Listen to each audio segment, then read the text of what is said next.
In the US, 9 of the top 10 causes of death are chronic inflammatory diseases. That means almost everybody is dying from a chronic inflammatory disease.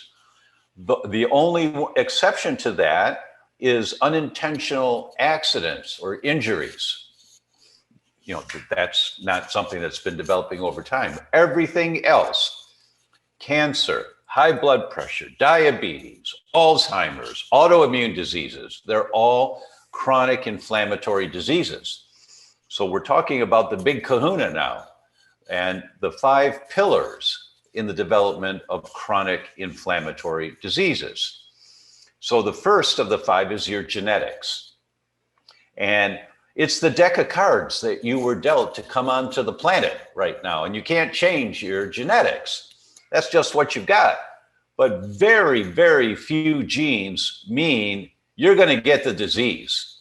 There are some, like cystic fibrosis. If you've got that gene, it's pretty certain you're going to develop cystic fibrosis. Not all of the rest of them. The vast majority of the rest of the genes, like the breast cancer genes, BRCA1, BRCA2, the Alzheimer's genes, ApoE4, the diabetic genes, the celiac genes, they don't mean you're going to get the disease. If you pull at a chain, it breaks at the weakest link, always. And that's at one end, the middle, the other end, it's your heart, your brain, your liver, your kidneys, wherever your genetic weak link is, that's where the chain's going to break. So if your deck of cards, you were dealt the gene for Alzheimer's, it doesn't mean you're getting Alzheimer's, but it means if you pull at the chain too much, that's the link that's likely to break, and then you're going to get Alzheimer's. The takeaway is don't pull on the chain so hard. And what's the pull? The pull is inflammation. That's the pull. That's why every disease that people die of is a chronic inflammatory disease. It's inflammation that's pulling on the chain. And the first of the 5 pillars is your genetics. That's the weak link in the chain. So, and your genes don't operate on on-off switches. Doctors have said that. Let's turn off those genes. You can't turn them off. They operate on dimmer switches. And so you can easily dim down the genes of inflammation and turn up the genes of anti-inflammation. And that's the goal. That's the $1 million goal. And some people talk of it by living an anti-inflammatory life. Well, all right, that's true, but what am I going to do with that? What's my mother going to do if she hears you say, well, you need to live an anti-inflammatory life? She's going to say, what? That doesn't make any sense. Genes don't control your destiny. Genes control a direction. If you throw too much gasoline on the fire, if you produce too much inflammation, then they control the direction that your body's going in. So that's the first of the 5 pillars. The second of the 5 pillars is environmental triggers. And the environmental triggers are the fingers on the knob of the dimmer switch. So are you turning up the genes of anti-inflammation by eating blueberries? 1 cup of blueberries a day for 3 years, and you're thinking as well as you were 13 years ago. Just read the science. It's very clear. Or are your fingers on the knobs turning up the genes of inflammation? Well, I just love French fries, Doc, and I only eat them once or twice a week. Well, those transformed fatty acids in French fries stay in your blood for 57 days. 57 days affecting your oxygen levels in your blood from eating French fries. But I love French fries. We'll put that on your tombstone. He loved French fries, right?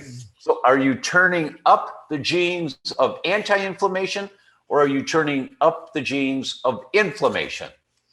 And there are no neutrals except healthy water.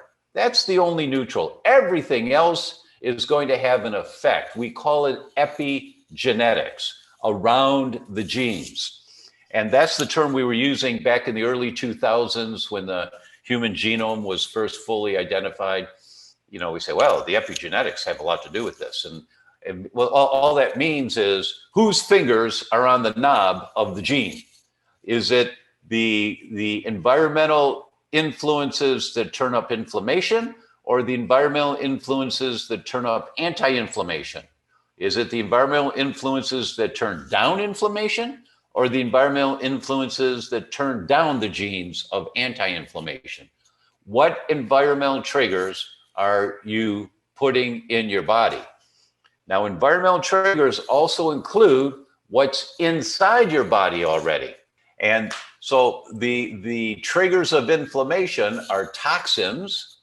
And so we have what are called exotoxins, meaning what's outside the body that you take in. And the most common source of that is what's on the end of your fork. And then there are endotoxins, what's already inside the body. Well, a patient I worked with a few days ago. I mean, I see one patient every few months. They have to get past my staff before they, right? Which means they've been everywhere, they've tried everything, and nothing works, you know. And I see them for one visit, just one visit, and then I recommend them, but I tell them what they have to do.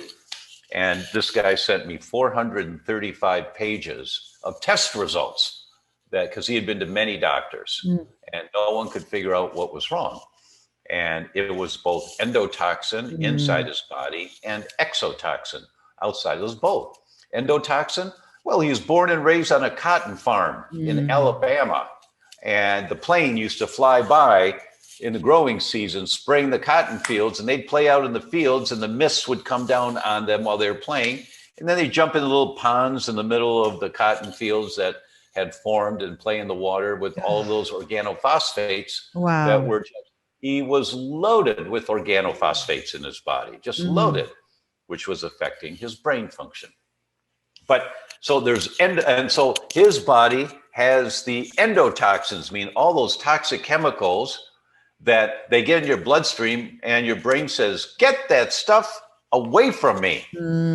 Get it away from me. So it goes into storage. And where does it go? It goes into the fat cells of the body. And that's why so many people can't lose weight, even if they don't eat for a few days. They can't lose weight because it's not about calories for them. It's about all this toxic crud they've been exposed to that's stored in their body. So that's the second of the 5 pillars, is environmental triggers. First was genetics, and then it's the environmental triggers that act as the fingers on the knob of the dimmer switch of your genes, turning them up or turning them down.